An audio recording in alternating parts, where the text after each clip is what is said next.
Hi everyone, in today's video I'll show you guys how you can fix green screen on your iPhone. Well, there can be quite a few reasons for it. So the first thing that you're going to want to do is simply try to force restart your phone. So if you can't see anything and it's all green, then you can simply try to restart your iPhone by simply clicking on volume up button, volume down button, and keep pressing on your power on button until you see a Apple logo. When you see a Apple logo, you can release the button, and like that, your phone will be restarted.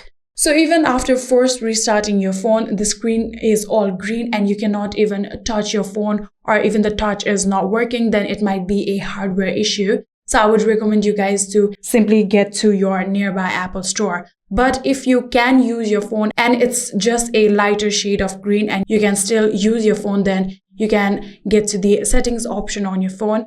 And then from here, you can now try to update your phone. From here, you can tap on a general option and then you can get the option software update. If you tap on this option here, you can get all of the update requirement of your phone. And then from here, you can simply try to upgrade your software. So even after upgrading, if it's still not working, then you might want to simply check for your true tone. So you can go back. And then from here, you can simply scroll down through your control panel. Here you can see brightness option. Long press on this option like this, and here you can see True Tone is currently turned on my phone. Tap on it and turn off your True Tone just like this and try to see if it's working or not. So if your night shift is also turned on, you can again simply tap on it and turn it off and then see if it has fixed your problem or not.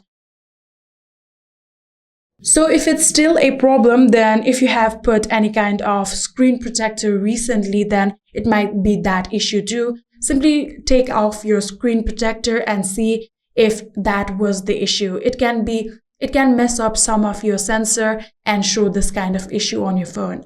And lastly, if it's still not working, then like I said earlier, it might be your hardware issue. So simply try to contact your Apple store. And that is it. I hope this video was helpful to you guys. If it was, please do not forget to hit that subscribe button and like our video. Thank you so much for watching. See you in the next.